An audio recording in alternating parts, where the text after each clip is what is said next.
So I'm delighted to say that we are recording this on board one of the brand new Etihad Rail passenger trains, and we're very lucky to have had this exclusive opportunity, and I'm very lucky to be able to be joined by Adhraa Mansoori, who is Director of Public Policy and Sustainability at Etihad Rail, who is going to tell us a lot more about the service. Thank you very much indeed for your time. Thank you for having us today.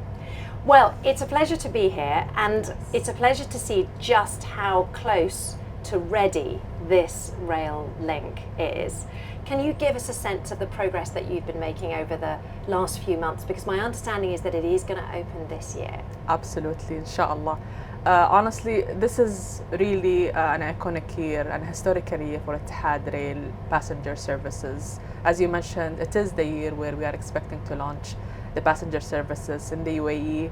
It's been 3 years in the making. More than 7,000 experts have been working on making this happen, and more than 24 million hours have been spent on creating the services. And we're truly fortunate to be able to build a new industry from the ground up, and with the support of the leadership. It's an exciting year. We are looking forward to it, inshallah.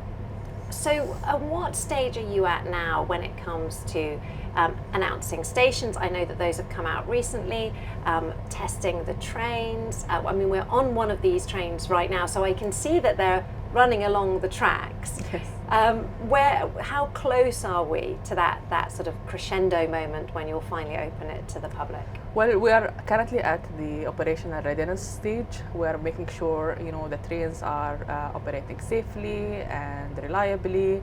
We've already announced a couple of stations. We announced a station in Abu Dhabi, where we are going to be headed to the Mohammed bin Zayed station. And we are also announced the station in Dubai and in Fujairah, which is going to be the main spine that is linking the UAE at the beginning of 2026. And beyond that, we'll be opening further stations. Some of the location that has been announced previously, which is Sila, Al Faya, Al Dhanna, Zayed. We have also some stations in Sharjah as well. So we're really excited about, seeing the progress going, inshallah, after we launch it. So when passengers step on board the train, what do you expect the experience to be like for them? I mean, we've just experienced it to a certain extent now, but obviously this is a special trip. What will it be like for the real deal? We know that our focus is to make it an accessible and safe journey, but being in the UAE, people expect high quality as well. So there's a lot of focus about how can we make sure that we provide a seamless journey, a frictionless journey, where you feel it's part of your day-to-day commute, you feel comfortable in it, you feel that you want to use it again and again, and that's the target. I feel like there will be a lot of excitement around the services. I know that people will be extremely happy when they, inshallah, try our trains, and this is something is once in a lifetime opportunity to be able to launch the service and to witness it. And we are also excited to see the reaction of the public and how people behave differently towards, the train. So it's something exciting to look forward to as well.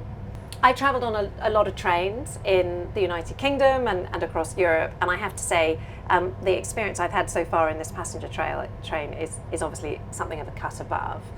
You mentioned there that people would make it part of their daily commute. So this isn't just expected to be a tourist service. You are expecting people to use this on a regular basis to move around the country. Absolutely. Etihad Rail passenger service is part of the ecosystem of the transportation in the UAE. I think about the different option that is available, and Etihad Rail is strategizing itself or positioning itself as a service that is for a day-to-day use, especially when you are moving from Abu Dhabi to Dubai, the twin cities, the heart of the commerce in the UAE and even beyond. So this is where we want people to come back to us. And when we designed the stations, locations, and the journeys as well, we looked at how people behave currently. So you came from Dubai today. I believe next year we will be riding the train to come to Etihad Rail and maybe visiting us for another piece. So it is designed for people that is commuting on a day-to-day, whether it's students, people who are working, families who wants to have spontaneous weekends, exploring the UAE, even tourists that wants to, move safely and reliably and feel comfort while they are moving from different emirates and exploring the wonders of the UAE. So it's not a service that is designed for one profile. It's many profiles, similar to how the UAE is actually built. And we spoke about that. We are sitting today at the premium services for those people who would love to enjoy different facilities, but also we have the standard seating as well, equally comfortable as well. It depends on people's preference and how they would like to travel as well.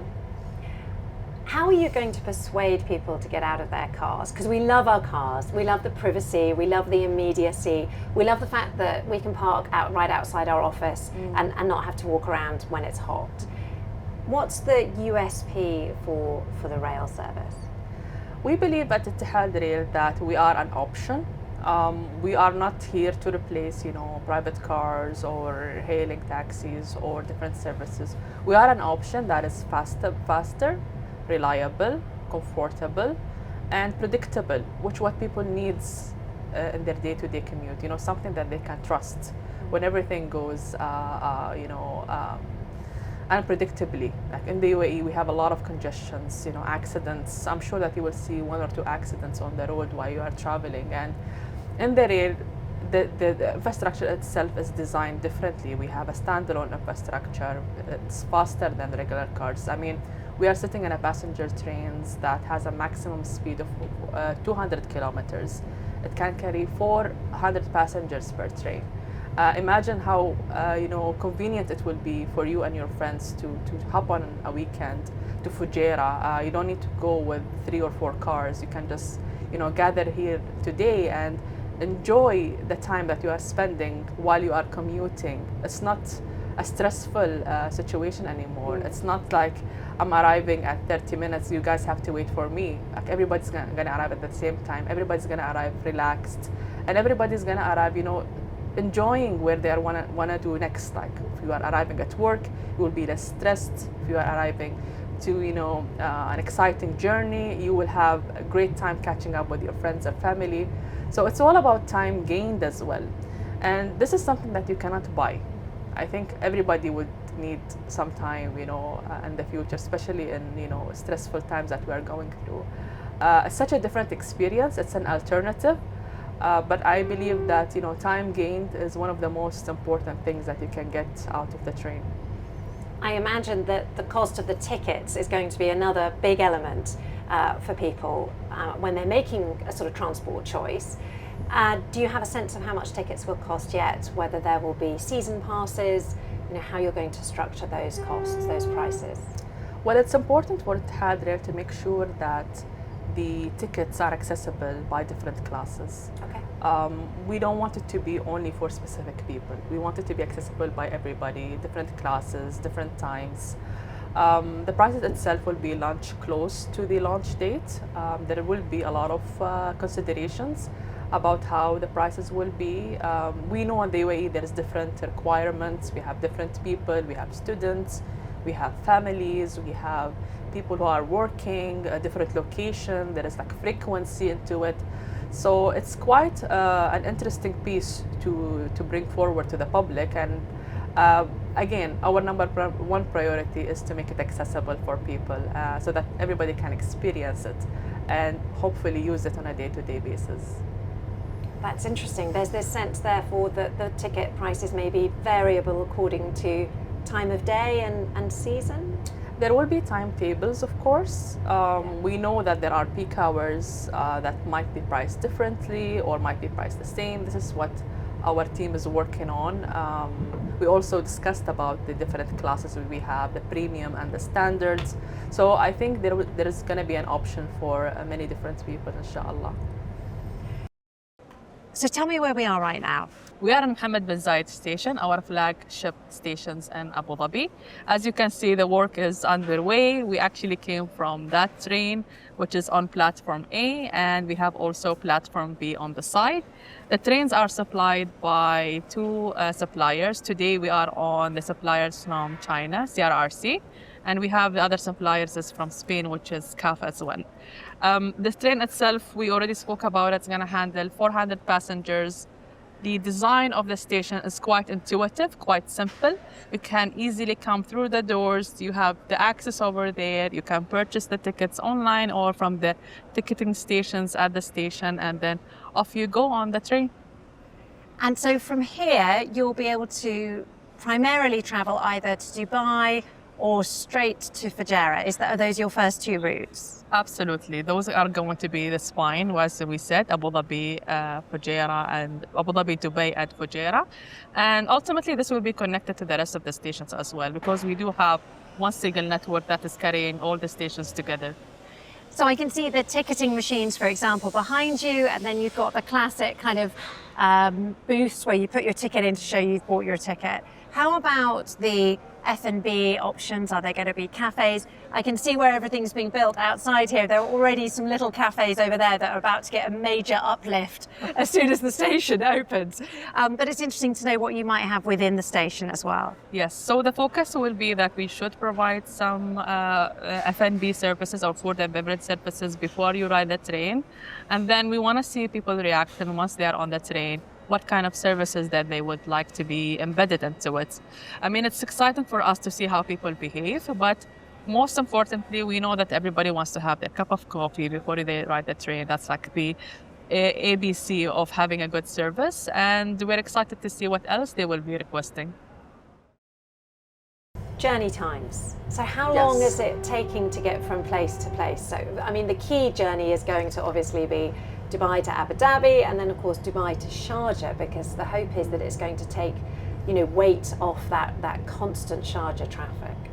Well, the focus for the first launch time is going to be Abu Dhabi, Dubai, Fujairah. Okay. The time between Abu Dhabi and Dubai will be 1 hour, and then Abu Dhabi to Fujairah, it's going to be 90 minutes. Many people would think that it feels like it's the same as of my private car, but in fact, when you actually ride on your car, you will have a different experience. First of all, you have to focus on your map so that you don't get lost.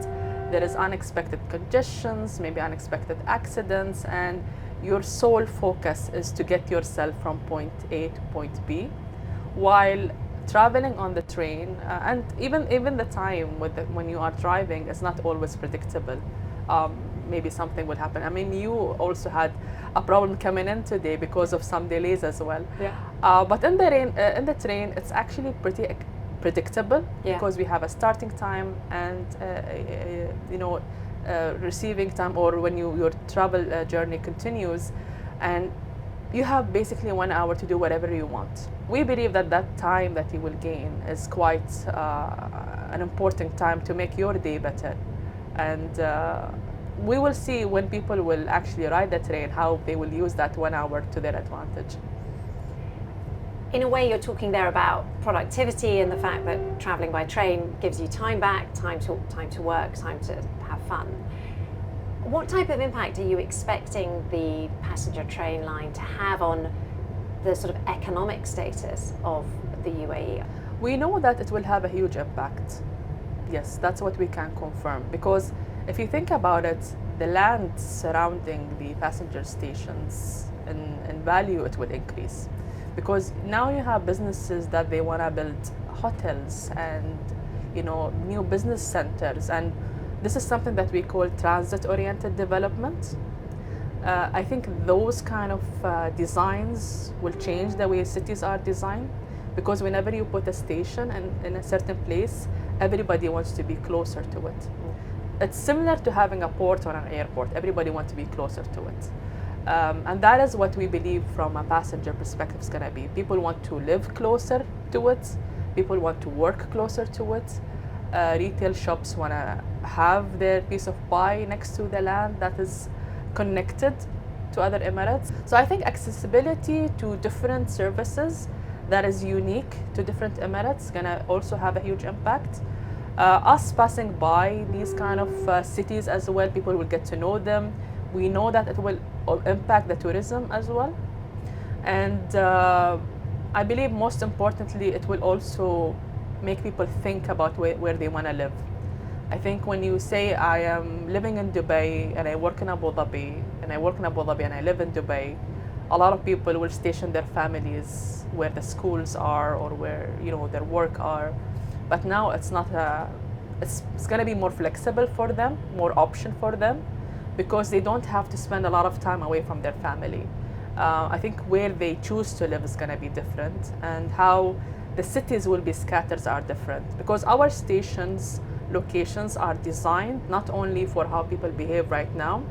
We actually looked at strategically how the UAE will grow, but also we worked very heavily with the leadership, the municipalities, the decision makers. We look at the strategic business hubs as well, and we thought we need to build for the future. So we need to select the areas that is where the new cities will be and where the new people will be located. And that's why a lot of people are asking us, why did you choose that specific area? There's nobody there. There's no businesses. There's very few communities over there. But we know that those are going to be the new hearts of the UAE. So we design for the future. We want the passenger services not to only serve us. We want to be serving our generations to come as well. So we are building a resiliency for the future and designing what's coming as well.